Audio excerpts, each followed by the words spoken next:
دا تعلیم ورونه ما څو ځله ویلي په صریح الفاظ وایم چې دا تعلیم په نر او ښځه باندې فرض ده.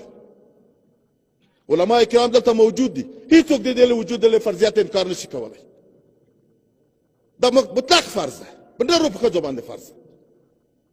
هیڅوک هیڅ دلیل نه لري بدون دې چې یا به د طبیعت خبره وي چې زه دا نه منم یا دا د احد شرعي دلیل هیڅوک نه لري په دې کې چې وایي داسې.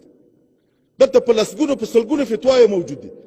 زمونږ ملک لله الحمد له جید علماو نه ډک ده. داسې علما دي چې د دنیا په سطح باندې جید علما دي، ټول په دې باندې موافق دي.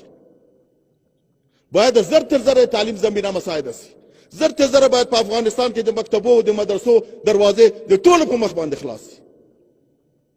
دا پکې نه وي چې احمد به ځي محمود به نه ځي، ټول به ځي، تمیز به نه وي په دې ملک. که موږ غواړو چې ملي وحدت قایم کړو باید د تعلیم دروازې د ټولو په مخ خلاص کړو، باید ټولو ته عدالت تامین